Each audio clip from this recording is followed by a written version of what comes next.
Assalamualaikum warahmatullahi wabarakatuh. Hai sahabat beriman, bagaimana kabar kalian saat ini? Semoga sehat selalu, serta dimurahkan rezekinya. Menurut tetua kampung, primbon Jawa kuno bermanfaat untuk menerka nasib, rezeki serta keberuntungan. Mulai dari tanggal lahir, weton, jodoh, pernikahan, rezeki dan lain sebagainya.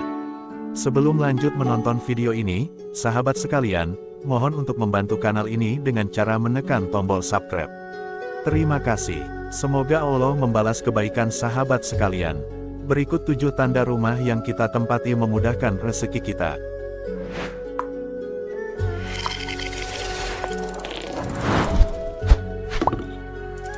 1. Rumah yang selalu ditempati. Nampaknya, berkah selalu ditempati, rumah kita akan mendatangkan rezeki serta hoki. Anggaplah rumah kita sebagai surga. Jadikan sebagai tempat beribadah, berbakti, membaca Al-Quran dan lain sebagainya. Hindari melakukan maksiat di dalam rumah, agar senantiasa malaikat mengantarkan rezeki ke rumah kita.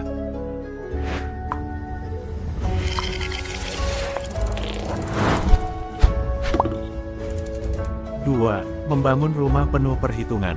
Hendaknya, apabila kita memiliki rezeki lebih untuk kehidupan sehari-hari, ada baiknya jika membangun rumah yang baik dan bagus, apabila memiliki jumlah uang yang cukup. Mengapa harus bagus? Jawabannya agar kita betah berada di dalamnya, khusyuk dalam beribadah dan lain sebagainya. Nah, untuk membangun rumah, tidak bisa hanya seenaknya, apalagi yang hidup dan berada di Pulau Jawa dan Madura, yang mana tradisi atau keyakinan yang sudah diwariskan oleh nenek moyang harus dilestarikan. Contohnya dalam membangun rumah, harus cermat dan teliti. Silakan diperhatikan, mulai dari pondasi, tanah yang akan ditempati. Hal ini cukup mudah untuk mendeteksinya, apakah tanah yang akan dibangun rumah tersebut baik tidaknya. Silakan ambil segenggam, kemudian cium. Kalau tanah tersebut baik, maka akan mengeluarkan aroma harum, dan sebaliknya. Yang tak kalah pentingnya letak pintu rumah, jangan sampai searah, atau lurus antara pintu depan dengan pintu belakang, atau bahkan sampai 3 pintu dengan yang tengah.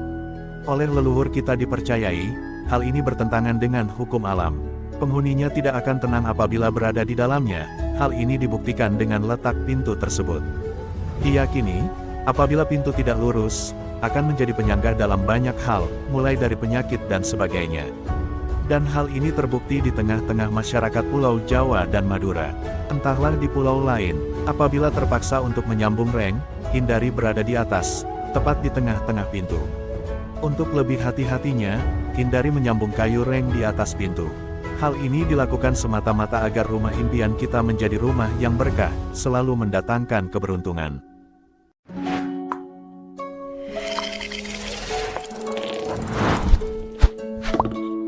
3. Rumah tidak menghadap kiblat. Papat Kalimo Pancer, atau neptu kelahiran dalam primbon Jawa. Ada beberapa weton atau neptu, yang mana hal ini erat kaitannya, apabila kita ingin membangun rumah baru. Neptu 9, 13 dan 14 berada di arah timur. Maka kita yang neptunya telah disebutkan di atas, tidak boleh membangun rumah yang menghadap ke arah timur. Adapun neptu kelahiran 10, 14 dan 18 berada di arah selatan. Kita yang neptunya 10, 14 dan 18 apabila ingin membangun rumah hindari menghadap ke selatan. Apabila hal ini dilanggar, dipercayai penghuninya akan sering apes atau kesulitan dalam banyak hal. Adapun neptu kelahiran 7, 11 dan 15, berada di arah barat. Yang memiliki neptu ini, jangan sampai membangun rumah menghadap ke barat. Apabila dilanggar, hal ini dipercaya akan banyak cobaannya dan sulit rezekinya. Kemudian, untuk neptu kelahirannya yang 8, 12 dan 16 berada di arah utara. Apabila dilanggar, resikonya besar sekali. Akan mengalami kesulitan yang tak berujung serta seret rezekinya.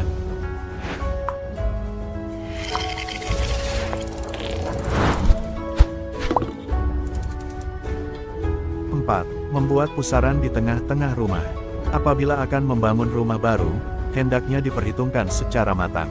Harus membuat pusaran di tengah-tengah rumah. Menurut tetua kampung, hal ini dipercaya bisa membawa rezeki untuk penghuninya.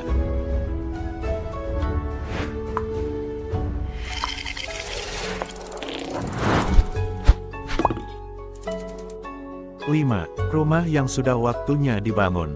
Dalam artian, Kita yang akan menjadi pemilik rumah harus sudah mampu dan benar-benar siap dalam arti materi dan batin. Apabila tidak mampu, jangan sampai dipaksakan untuk membangun rumah.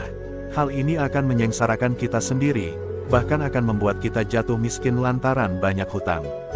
Apabila sudah butuh rumah yang baru, semisal anak yang semakin dewasa, maka bangunlah rumah yang sesuai dengan kebutuhan saja. Yang sederhana, yang terpenting tidak terkena terik panas matahari dan tidak basah dengan air hujan. Insya Allah hidup kita akan aman, damai, tentram, tenang dalam sehari-hari. Tidak akan terbebani oleh utang.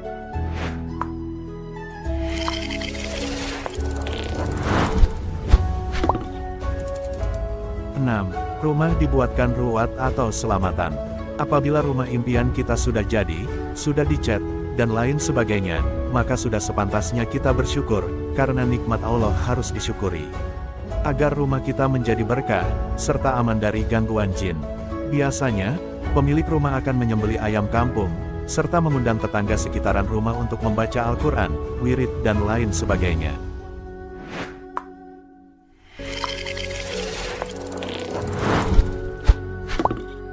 7. Rumah utama tidak dibangun satu kaligus dengan dapur. Menurut Primbon Jawa, yang juga disampaikan oleh tetua kampung, tidak boleh membangun rumah utama, diselesaikan sekaligus dengan dapur. Atau satu kali jadi, silakan selesaikan dulu bangunan utama, baru setelah itu menggarap bangunan untuk dapur. Pasalnya, perhitungan rumah dan dapur berbeda. Kalau rumah utama dihitung sebagai guru, ratu, rogoh dan sempoyong, sedangkan dapur dihitung sebagai padu, demang agung, sanggar waringin, dan pati, pun hitungan neptunya berbeda, antara rumah utama dan dapur. Hal ini yang tidak boleh dilanggar. Tidak boleh membangun rumah utama langsung jadi sekaligus dengan bangunan dapur. Demikian video kali ini, semoga ada manfaat dan barokahnya. Yang belum subscribe, mohon kesediaannya untuk subscribe. Sekian terima kasih. Wassalamualaikum warahmatullahi wabarakatuh.